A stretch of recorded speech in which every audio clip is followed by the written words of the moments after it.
Welcome and thank you for joining us today. We're here to talk about energized teams and real results. I thought as we're talking about energy, it'd be really good to do a bit of an energy check-in.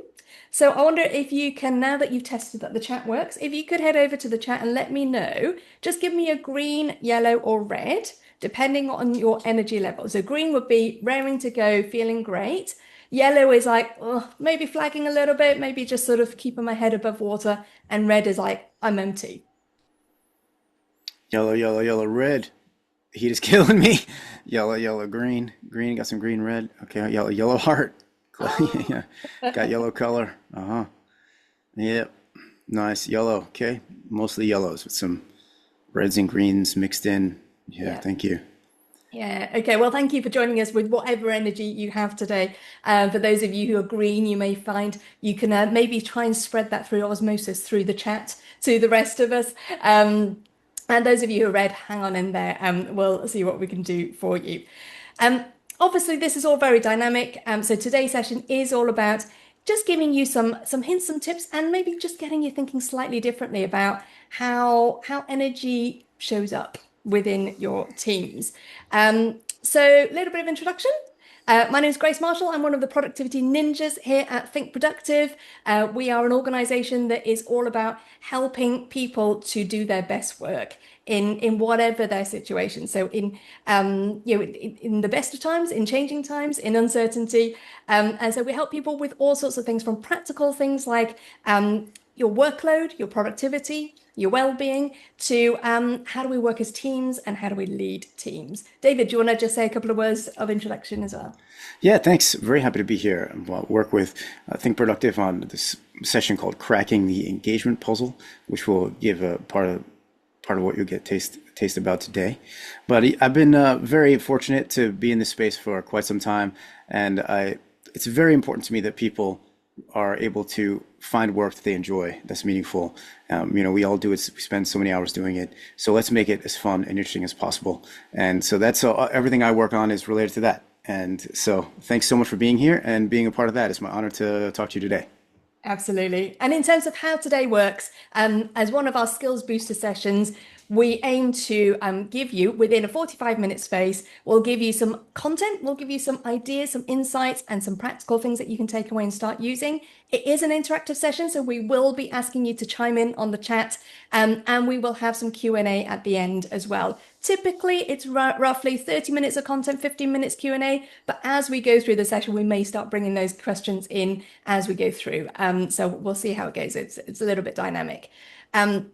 But if you have a question that you would like us to capture and to answer at the end, if you can pop that into the Q&A panel, that would be really helpful, because then Francis at the end will make sure that we cover each of those questions off.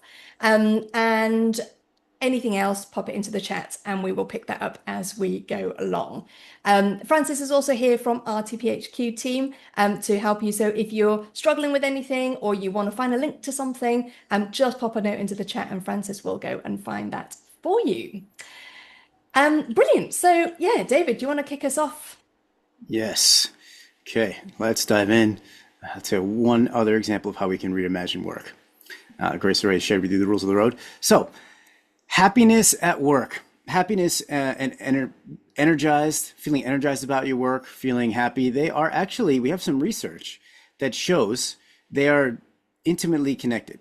So if we can get more energized teams, more happy teams, that's going to benefit all of us. I'm sure most of you here have seen the statistics about how much better an engaged, happy team performs than an unhappy team. We'll have a little bit of that more for you today.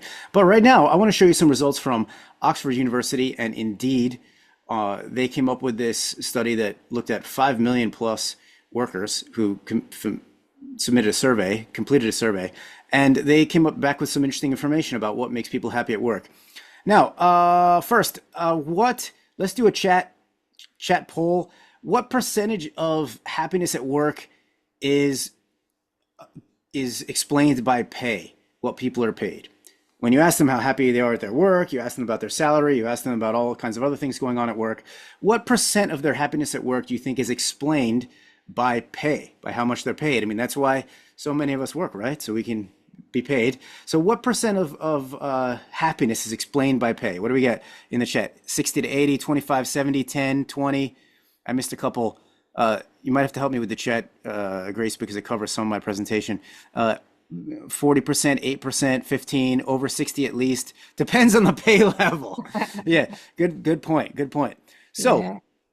30% if they make ends meet. Well, according to the 5 million workers that filled out this survey on Indeed.com and through Oxford University, pay explained 5% of their workplace happiness. But of course, most companies and many leaders are still leading with this as the main incentives that they're trying to create happy and energized teams. Okay, purpose, which is something that has been a big part of my career, that actually explains about 11% of happiness, but that's still a big jump from pay. And that's actually the third highest single explainer of happiness. But you can see happiness at work is a multifaceted picture. What do we have next? Belonging, feeling that you're part of your company, also feeling valued and seen for your unique skills. That explains about 12% of happiness. Yeah, this is surprising some people based on this study. And then the last one, there it is, energy, feeling energized about your work tasks. According to this study, was the number one driver. I mean, it was 17% of the happiness picture, so it was not the only driver. It was not even the majority of someone's happiness, but the single biggest lever in this study that you can pull to help someone be happy, 17%. Now, of course, if you do energy, belonging, and purpose, I mean, now you're really moving someone directly toward feeling much more happy at work. But we are talking about energy specifically today. And yeah, just a little note here that energy, belonging, and purpose together explain 8 times more of the workplace happiness than pay.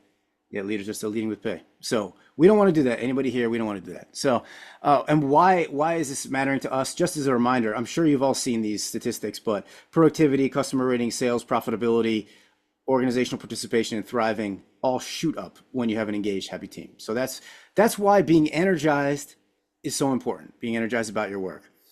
Now, on the flip side, I'm sure you've heard this too, that one disengaged person, one really non-energized person is actually costing an exorbitant amount to organizations. Now, this 34% of their salary, based on this study by McLean and Company some years ago, that's not only in direct costs, like, for example, lost clients or waste and things like this, but it's also in energy, extra time things take, the extra meetings you need to have to pull everybody along, all the resistance you encounter along the way. So some of that cost is happening on your team when your team is not being energized, or where you don't feel energized at work. It's a huge cost of disengagement. Now, engagement is a mystery, okay? Because I want to show you these statistics. These are from Gallup.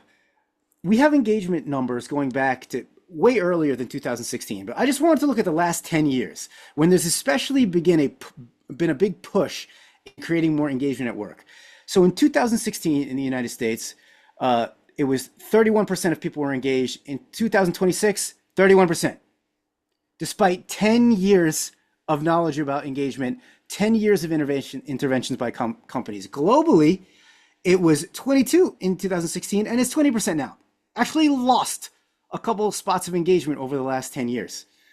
I mean, how is that possible when supposedly so many more companies are trying to focus on what makes people happier at work, what makes people more energized at work? There have been leaders thinking about this, consultants talking about this, leadership trainers talking about this for well over 10 years. How are these numbers the same? In Europe, it's the lowest region in the world for engagement. And UK in 2016 was grouped in with Europe.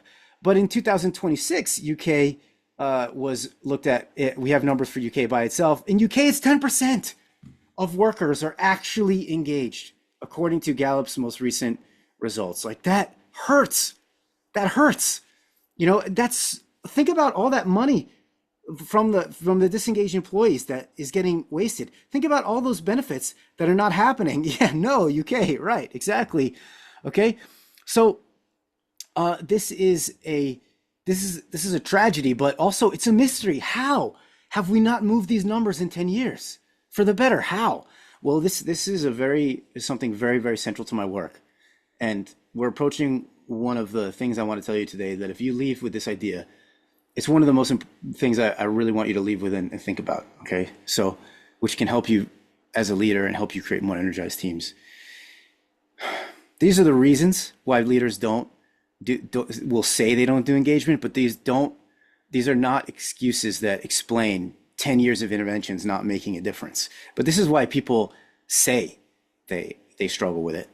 The real reason, however, is that you cannot pay someone into engagement, as we have some data to back up. You can also not logic someone into engagement, which means you cannot say, hey, we got you, we pay for your lunches, we got you a ping pong table, you should be engaged. Like, hey, everybody here is valued, you should be engaged. Like, oh, hey, we have all these nice things we say on the wall, and we actually live some of those things. You're supposed to be engaged. No. That's not how it works. You can't convince somebody to be engaged.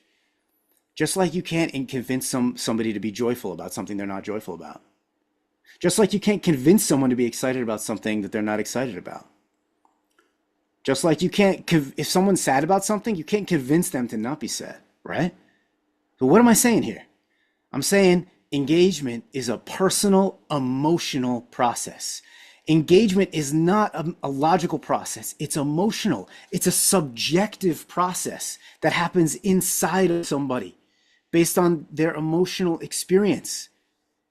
And the reason that the numbers have stayed the same for 10 years on engagement is because almost no leaders are trained on how to change their own personal emotional experience, let alone help someone else have a different personal emotional experience. And that's the entire root of engagement. That's what engagement is by definition.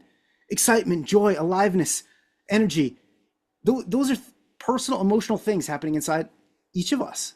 So, mystery solved. Now this may seem like, okay, but no, what do we do then? What are some levers we can pull to change this? We already know, okay, we need to help people feel more energized. We need to create belonging. We need to create purpose. Okay. Maybe we need to bump people's pay a little bit. Okay. But where's the place we can start delivering these new experiences? And that's what this question is asking. What accounts for 70% of the variance in a team's engagement? Whether a team is not getting those things like energy, belonging, purpose, or whether they are getting those things. There's one factor that accounts for 70% of the difference in how in a team's emotional experience, is what I'm saying. Does anybody have a chat guess? Anybody have a chat guess? Brian, he's just put in. Relationship with line manager, Sarah Burton with management, Thomas manager, even at 11 p.m. saying manager, relationships manager. Y'all know what's going on here. It's the manager.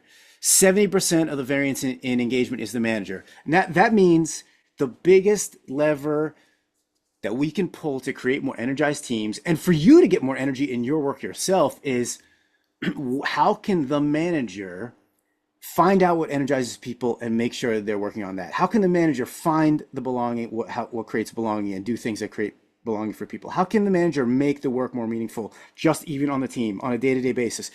This training managers or being a manager that does this for your team as your number one job, it's your biggest lever that you can pull to create energized teams that have much higher performance. So your first kind of takeaway for today is what I consider the number one leadership question. How can I positively influence a person's emotional experience? Hardly any leaders are asking this question, but if you do ask this question, you will already be ahead of the game. When you're thinking about people in their work, in different situations, and what they're dealing with, you want to be asking yourself, what is the emotional experience they're having, and how can I positively influence it? If someone's complaining a lot at work, what's the actual emotional experience they're having? Is it anger, frustration? Is it feeling unheard? Is it feeling like overwhelmed? Is it distress? What is that? And how can you address that? It's not about the content of what they're complaining about. It's about their emotional experience. Now, there are some simple things you can do. There's some very nuanced things you can do. But just asking this question for yourself is already going to give you new ideas for how you can address the different people on your team in the different situations that they're in to boost that energy on your team. Specifically, what we teach in cracking the engagement puzzle is that there are seven human needs at work, essentially seven emotional experiences that if you ramp these up, you're going to have a much more engaged, motivated, and energized team. And these seven are safety, play, power, belonging, self-expression, inspiration, and purpose. So you saw some of those already on that list that we talked about what people voluntarily say energizes them. But if you want to find how your team can get the most energy and performance, and you want to find ways to more positively influence your team, it's those seven. Now, you saw safety was at the bottom, and that's because not feeling safe on a team and psychological safety, having that psychological safety, is one of the biggest drains of energy and one of the biggest blockers to having an energized team. And Grace has done some amazing work around that safety part and what's going on when people are anxious and not in that and how to flip that. So I'm going to hand over to Grace and she's going to talk to you about that. Absolutely. It's something that I call high functioning fear. So fear is a word that we don't actually use a lot in work. In fact, I do a whole podcast on fear. It's called What the Fear. And I was interviewing somebody recently who's a hostage negotiator. And I said, like, clearly you are dealing with other people's fears all the time. And it was really interesting because he said within the police force, nobody talked about fear. And that's often the case at work. We don't talk about fear, yet we know it. And so I coined this term high functioning fear really to describe what does fear look like when we are at work? Because it doesn't always look like what we traditionally would see as fear, what we instinctively think, oh, somebody's having a panic attack, or someone's just completely lost it in a meeting. That actually happened to someone I spoke to recently. Those are very overt manifestations of fear, if you like. But actually, maybe fear is present in our day-to-day work more than we realize. So, what does fear look like at work? Now, fight may not necessarily look like I am ready to have a punch up. It might just look like I need to hustle on down, I need to work harder, I will work my way through these problems. So it can look like I'm just fixated on fixing problems. Everything is a problem that I need to fix. I'm in that hunker down mode. I just need to work harder. Or I'm in that kind of control space. Whereas I need to take control, I need to feel in control. So maybe in managers, it might look like I'm not delegating. It might look like micromanaging. It might look like silos, where people aren't sharing ideas, aren't sharing thoughts because it's like I need to feel in control of my piece of the work. On the other hand, you have flight. Flight can look like procrastination, classic flight, let's get away from the thing that feels scary. Oh, look, emails are safe. I'll just deal with that instead. It can look like avoidance, withdrawal, silence. So flight, sometimes doesn't look like someone's running for the door, but maybe they have mentally checked out rather than physically walking out the door. Freeze is interesting. Freeze, if you're an animal in the wild, you will play dead to freeze and hope that the danger passes you by. But at work, if you stay very still, that's going to get you noticed. Hey, So, Grace, just yeah, point go of for while it. you're explaining this, I'm not seeing the slides, any slides. Ah, If you want to, yeah. So, okay, cool. is it coming up now? Yeah, I got it. Nice one. Hopefully, maybe that Okay. was just me, but okay, cool. Yeah. So freeze is basically if you're in the world of work, if you stay very still, that's going to get you noticed. So freeze can look a lot like busyness. It's like just that stillness in motion. Yeah, I'm just keeping going, keeping going, keeping going. Look, I'm just getting on with my work. But maybe I'm also avoiding the difficult conversations, avoiding actually speaking my mind, avoiding doing that work together. And then fawn. Now, this is the where if you imagine an animal in the wild turning around to its predator and saying, "Please don't eat me, I'll be your friend." That's basically the fawn response. And fawn is basically where we start to tell people what we think they want to hear rather than what we actually think or what they need to hear. It's where we become overly accommodating, where we say yes to things we should have said no to, or where somebody's giving us feedback and we disagree, but we're just nodding along and going ahead with it. And all of these things can be ways that our fear shows up. Now, that has a cost to us personally, but it also has a cost to us in our team because it can create anything from very low level, like hum of sort of just zapping energy of like, oh, everything feels just a little bit more difficult, to sometimes just like dysfunctional working within a team. And what we found is that, when we're working with teams, sometimes this can just put us into that survival mode. So when I said earlier, are you green, yellow, or red? In our Thriving Teams workshop, we look at, is your team in thriving? Is it surviving, or is it declining? And for a lot of the teams that we work with, sometimes, yeah, there might be some red flags. There might be some like, I'm in that declining space, but quite often it's like we're just in survival mode. We're getting going, but actually, if you dig a little bit deeper, there's a whole lot of fear underneath that. So if fear is draining your team's energy, what can we do about it? And this quote from Brené Brown, I think it says it really well. Leaders must either invest a reasonable amount of time attending to fears and feelings or squander an unreasonable amount of time trying to manage ineffective and unproductive behavior. So high functioning fear will not only cost you personally, it'll also cost you in terms of the amount of time that it takes to get stuff done, the amount of extra work we create when we're second guessing each other, when we're maybe seeing each other as the danger rather than how do we do the work together, the lack of collaboration that happens, or just the extra load of worrying about what are other people thinking of me. And so that's why we need to spend time actually focusing on like naming that fear. What's going on there? The other thing that's also happening that we're noticing a lot of is that a lot of us are no longer on what we would call solid ground. So on solid ground, things are pretty predictable. You can build a really solid team that knows exactly who's doing what the roles are, set out your vision, set out your plan, get on and do it. And you can get really good at doing that. But actually, sometimes we can find ourselves as a team on rocky ground. Maybe something's happened and it's knocked the team. Maybe we've had some disruptions, some setbacks, some mishaps, and people aren't really sure where they stand anymore. We've had some curveballs, we're feeling knocked, and that can, our sense of safety can feel knocked in that as well.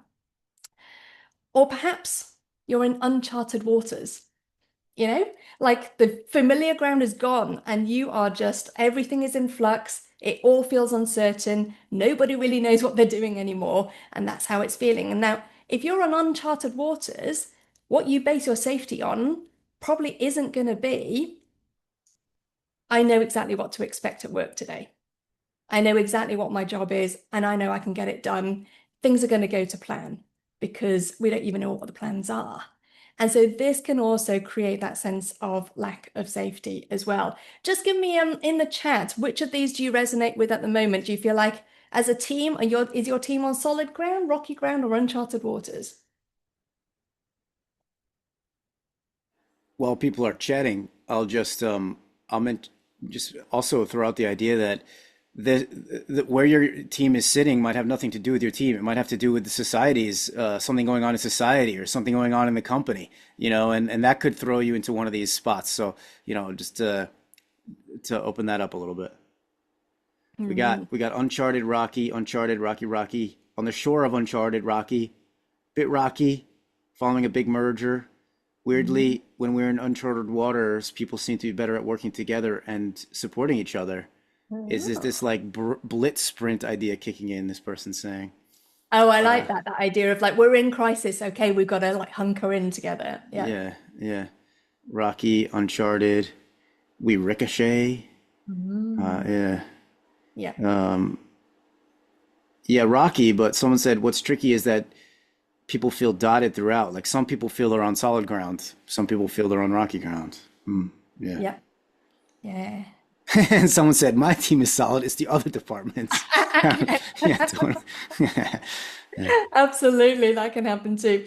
And so one of the things that we do within the Thriving Teams workshop is we look at where is it? So yeah, absolutely. There will be some places where you're on solid and some places where you're on rocky. Like, what are all those kind of different areas that we can look at where we can build in that sense of safety and security, where we can reduce some of that fear.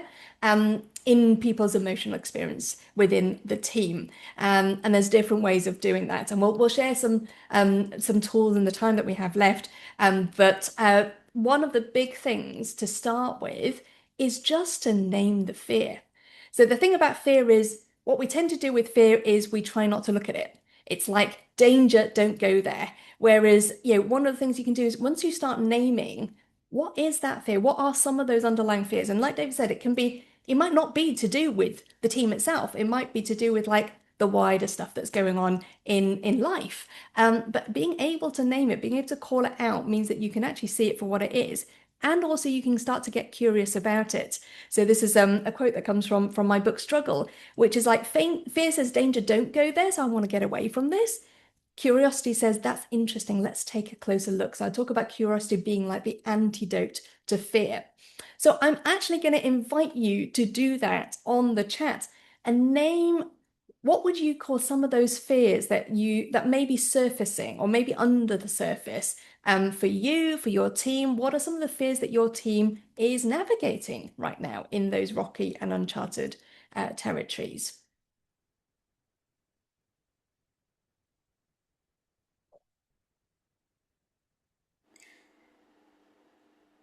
We got distrust, Mm. change. Will AI take my job? Having to do more with less, growth, AI adoption, new people, role change, redundancy, AI, blurred lines, change, increased demand with reduced capacity. We've just been through consultation. There are big changes on the horizon, conflict, company and restructuring, process uncertainty, budget pressures, doing more with less. Yeah, these are definitely can create anxiety in people for sure. Mhm. Yep, dealing with implementing change, reaction, pushback to ideas that challenge the status quo, company getting bigger but team staying the same, uncertainties. Yeah, Uncertainty is a big one, isn't it? yeah. It's an absolute massive one. And and as a manager, it's not like you can give them lots of certainty.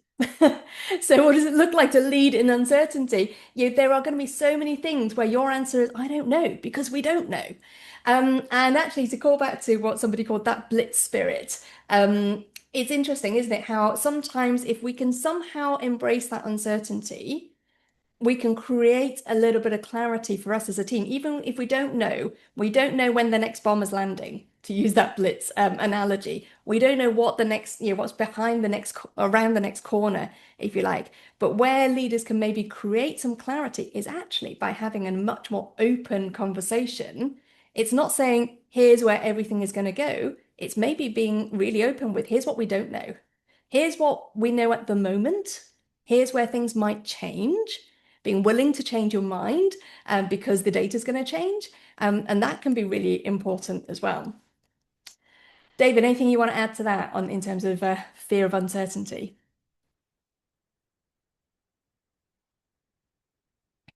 Might need you to unmute first. I was just going to say your curiosity, this kind of the cure of curiosity is just great for uncertainty as well. Yeah. Yeah, absolutely. Okay, what else have we got in terms of fear? So we've got loads around uncertainty. Yeah. Will there be more restructures? Yeah. There was a few AI as well, of Yes. course. So Yeah, yeah, absolutely. a lot of restructuring and organizational change. People not sure what's going to happen. Yeah. Yeah. Okay. Yeah, so we've got leading and uncertainty. That's one particular area. And sometimes it's about giving clarity in terms of the direction of travel. So hence why we've got this compass up on the screen here, and how we're going to travel. So maybe our values, our mantra. That's one of the things we do in the workshop is get you really thinking about what does that compass look like that helps you to travel well. You might not have a plan that tells you exactly where to turn left and right. It's a bit like if you're in uncharted waters, a sat nav is useless because that's based on an old map. But when it comes to navigating those uncharted waters, it's much more around how do we travel together. And I think a big one as well is how do we travel together in a way that creates trust. So trust is a massive energy booster. Um, I won't go through all of the stats here, but you'll be able to see right in the middle of that slide. This is the data that Paul Zak did around the neuroscience of trust. when we have a high trust team, you've got 106% more energy. Yeah, that's a lot. Yeah, I know you'd like a bit more. Yeah, 106% more energy. So how do you build trust within a team? There's lots in the workshops. We've got a couple of tools to share with you. David, do you want to share yours first? Can't hear you yet. It's like I've never been on a Zoom before, so I keep not muting myself. Yeah. So one of the places that actually activates fear is something that teams do all the time, and I'm going to share. Can you see? Okay. I'll share. Yeah, Grace, is that okay? Or Yeah, sure, go for it. okay, cool. So I have to request. I requested sharing. So now I can share. Multiple presenters can share. So here we go. Hopefully you'll see that same slide. So team meetings, believe it or not, the way a meeting is normally conducted puts people's nervous system into fight or flight. Now, one thing I thought was really interesting about what Grace was just saying is that she named all these behaviors that we don't wouldn't normally call fear at work. Like for example, saying yes when we actually wish we were saying no. Or that was one that stood out to me. That's something I've struggled with. And when I looked into like why did I do that? Why do I do that? Yeah, there's some anxiety underneath about saying no, and that's actually anxiety is propelling that behavior and creating that behavior. So there are all kinds of behaviors like that we see every day at work that actually underneath are fear. I hope that that's something you took from what Grace was saying, because it's such an eye-opening. Once you see it, you can't unsee it. You realize, oh my goodness, like people's nervous systems are activated into fear in so many different situations, and team meetings is one of them. That person who hardly ever talks in a team meeting, it's just because they're quiet, just because they're an introvert. Well, what's going on in their nervous system? Their nervous system is not comfortable with talking for some reason. That's actually a bit of a fear-based response in the nervous system for some people. So, what about the person who's talking all the time? The person who usually takes up most of the time in a team meeting. There's usually like these characters that we have on our teams. The people are very happy to talk a lot. I'm often one of those people. So but that maybe is because they're excited. Maybe it's because they're knowledgeable about the topic or something like this. But also some people talk a lot because the silence is uncomfortable for them, or they feel like they need to show that they know what they're talking about and that they're good at something. And that also comes from their little bit uncomfortable fear in their nervous system. So you see, there's all kinds of behaviors happening, and team meetings are a place that activate a lot of people, because a normal discussion in a team meeting is, hey, let's talk about this. What do people think? Someone has to decide to go first and jump in. Someone has to wait. Then someone has to figure out, well, how am I going to get my thought in? And then if I get my thought in, is someone else going to argue with me? Or is someone else going to say, well, that's not how it works, or I don't agree with that at all. And they're going to share their point. So there are all these little things in a normal discussion that are actually putting people in a fear state. If you want to change that and create a much safer discussion that is faster, more efficient, and brings more energy, that's the tool I have for you today. You wouldn't want to do this for your entire team meeting or every team meeting, but maybe once in a team per team meeting, or once every other team meeting, it might be a great opportunity for you to use this tool. So this is one of the tools we teach in Cracking the Engagement Puzzle. There's tools for all those 7 emotional experiences that you can use to help create more energized teams. But so we want to just give you a taste of what it's like, and you can use this right away and do this with your team. So it's called the time round. And instead of an open discussion where everybody needs to jump in whenever they can and defend their points whenever they can, and some people talk more, some people talk less, and when does the leader step in and all of that is removed by the time round. The way it works is you choose your specific topic or question. So one specific question, like, okay, the company is asking us to adopt AI more. How are we going to handle that as a team? something very, specific like that. Or we need we need to make the case for another person to come on the team. How do we want to handle that as a team? Something really specific like that. Or maybe there's an issue like, okay, the company is going on. It seems like some restructuring is coming. How is everybody experiencing this issue? What are people's thoughts on this issue? So a very specific topic or question. Then the facilitator, you have to set it up and tell people what you're doing. For this topic, let's do a timed round so that already people aren't going to start talking about it and jumping in. They're going to know it's a different format. It's just a simple thing, but it just helps create a frame. Then the facilitator sets the order of each person speaking and the time that each person will have. So if you're in a room together, you literally are like, okay, we're going to speak in the order we're sitting around the table, and I'll go first and then we'll go around the court. If it's a vulnerable topic, a leader goes first. If you want new ideas, leader goes last, but that's a little bonus tip. But anyway, if you're sitting in a room, the order is easy. You see the people in the room, we're going to go in order around the table. Each person's going to get their turn, and each person's going to get the same amount of time. Everybody's going to get 45 seconds, or everybody's going to get 1 minute. Now, if you have a team of 5 people or 6 people, you can get through that whole room, everybody's opinion, in 6 minutes. Much faster, much clearer, and much more direct than having an open discussion, which can easily overtake an entire meeting's agenda.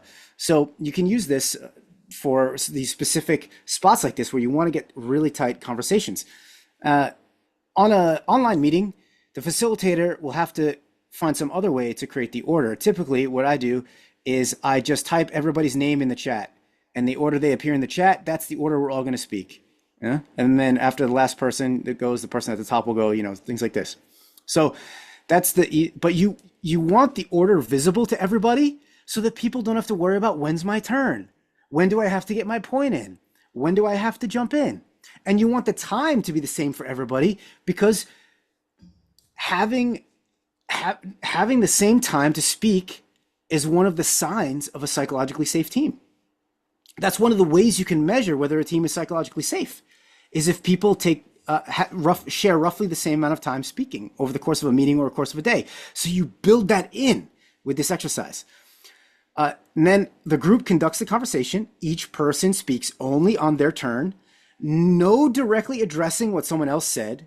So you can't also use your turn to argue with someone. You just share what's important for you or what you think. And if it's different than someone else, that's okay. But you're not directly challenging someone else. You're just sharing what you think. You're just sharing what you feel. You're just sharing what your version of your experience is.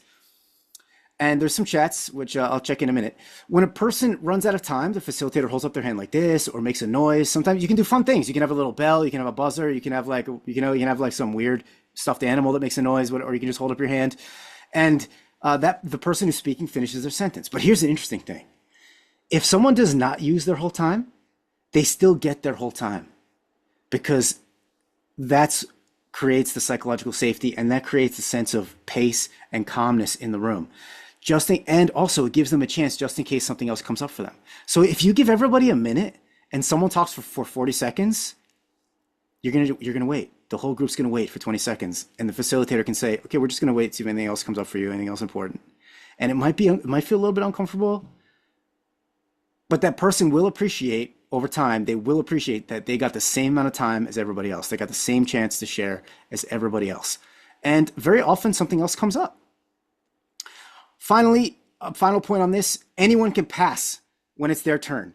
So you cannot force someone to speak. That's not safe. That's bringing fear back in. And you can always check in with them at the end if they pass. At the end, you can come back to them and say, okay, hey, you passed. Do you want your time now? And they could say yes, or they could say no. Most of the time they will say yes. Sometimes they'll say no, and you say, okay, no problem. Yeah. And you can go through a whole topic in 1 minute per person. It's much faster, much more effective, and much safer. It can feel a little bit odd to try this at first, but it's a magical tool once you get the hang of it and once you get using it. And in cracking the engagement puzzle in the workshop, you actually will experience this several times throughout the workshop, because we do timed rounds in the workshop so you can see it for yourself. But the best way to get the handle on it and see how you like it, or even adjust it in a way that works for you better, is to try it yourself. So yeah, that's what I want to share with you. Thanks very much. I'll stop sharing. I'll look at the chat, Absolutely. see if there's anything there. Yeah. Yep. And while you're looking in the chat, and also do pop in your questions. We'll go to those just now. So do pop those in into the Q&A panel as well. But just one little extra tip in terms of where you could also apply this, something that we share in Thriving Teams is the idea of stinky fish. So stinky fish is basically everyone has, sometimes that little thing that's niggling, that's festering, and you kind of go, oh, is it an issue? I don't want to bring it up. Don't know how to bring it up. It's just a stinky fish. Thing is, if you leave a stinky fish behind the sofa, it is going to stink some more, and it's going to fester and get into the point where it becomes a problem. And by that point, when it surfaces, it's a whole other thing. It's a whole bigger thing. So having something like stinky fish, it just basically looks like it might be on your team meeting. It might be an agenda going, has anyone got any stinky fish? And you might want to pair that with a timed round. And just to open up, does anyone have anything that's on their mind that's niggling them that they can actually say? And even just calling it a stinky fish makes it a bit more playful and less a case of like something's really annoying me or like I got a problem. It's like I think I got a stinky fish here, and it makes it a lot safer to air some of those things that can be draining our energy. Okay, so we've got a couple of minutes left. I do want to get to the questions. Is there anything on the chat that's coming up? I've lost my chat panel now. No. Okay, so There was an interesting comment about, it's often harder for neurodiverse colleagues to interact in meetings. We need to be sensitive with their needs too. Yeah. yeah, absolutely. Yeah. So we have I'm going to read these out, and David, you can choose which ones you want to tackle first. Pam says, I'm particularly interested in how to translate this into an organization where everyone works from home all the time. So I think some of what you shared earlier, actually, in terms of this is how it can work in terms of remote working and in remote meetings, I think that would work as well. For me, I find actually you need to call this out more when it's a remote team, because you can't always see when somebody's like sucking their teeth or rolling their eyes or slumping their shoulders. You can't always see when you're not in that same space. So actually physically, intentionally calling it out, I think, and making space for it, I think is even more important. David, what do you think? Yes. I've taught classes on running remote teams, courses on running remote teams, and the number one thing that I've seen be most helpful is when people realize on a remote team you have to be twice as intentional about creating the emotional experience on a remote team than an in-person team, because you're not having accidental emotional experiences with people bumping into the office or going to lunch, or having an impromptu coffee with someone. So you need to use these tools even more in meetings in the places where you do have conversations, because you have to basically schedule it in and bake it into a remote team very intentionally, because it's not going to happen by itself on a remote team. Yeah. Absolutely. Jennifer's also asking, how do you break the doom spiral when one person's negativity drains the energy of a meeting? It's hard to manage the complaining person sensitively to divert the discussion. Any tips on that one? Good one. So, do you want to go, Grace, or? I think something you said earlier, I think, speaks into that in terms of actually letting them be heard.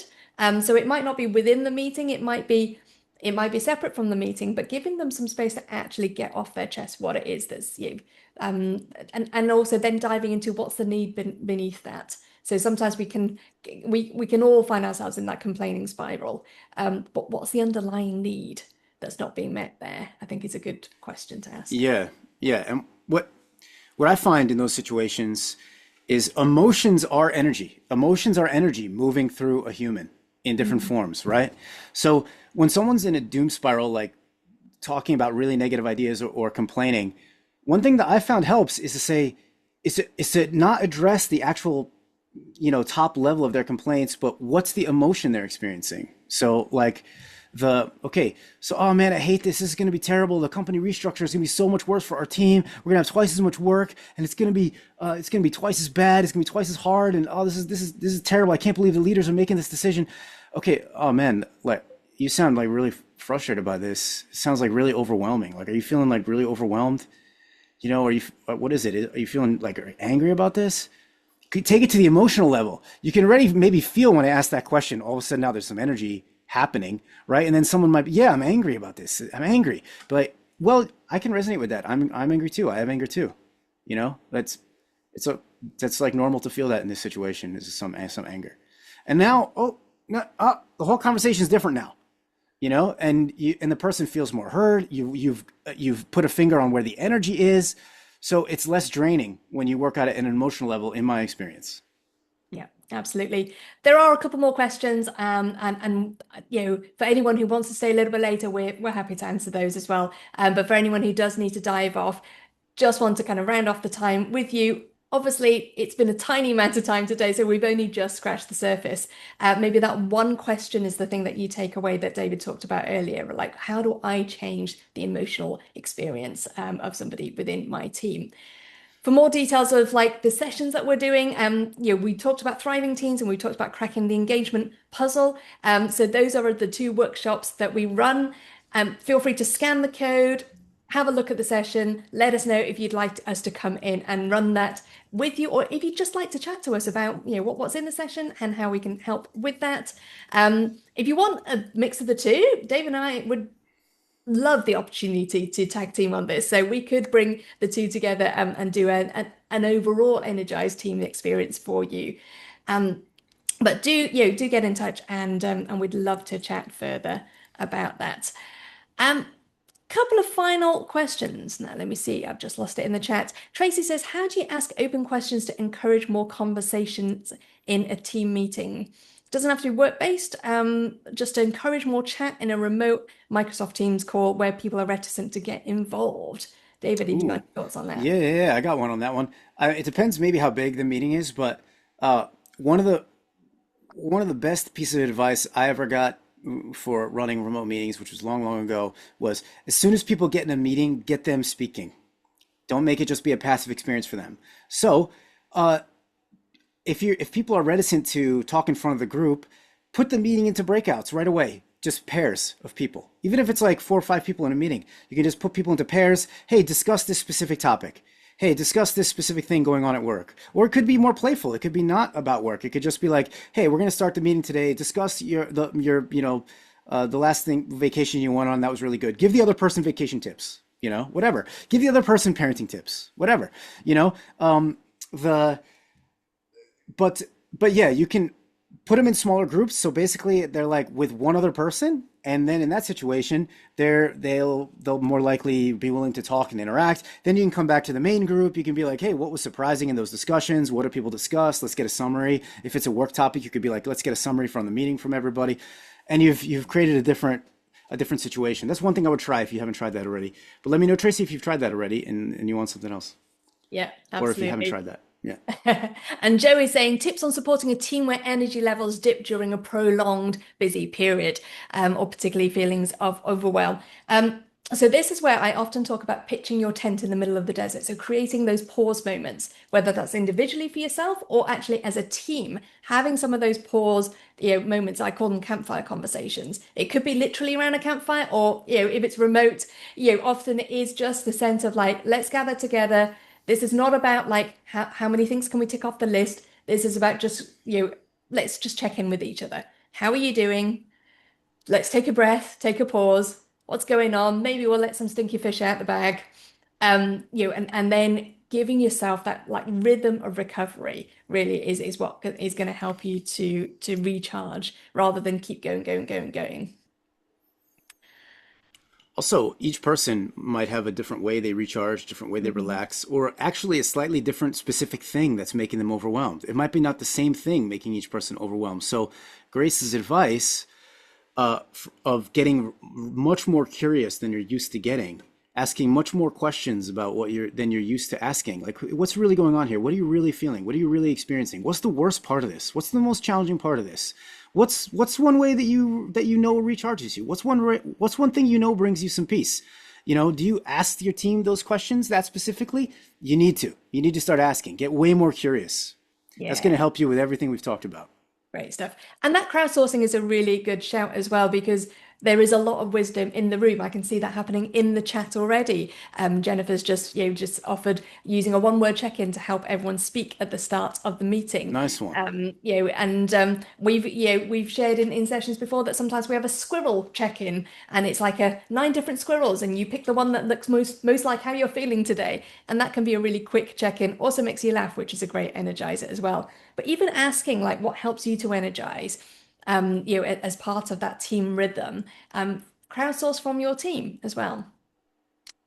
Fantastic. Okay, we are at time for today's session. As always, it goes by really quickly, but we'd love to continue the conversation with you. So David and I are both on LinkedIn, and I'm sure Francis, if he hasn't already, will pop into the chat our LinkedIn contact details. We'd love to continue the conversation with you.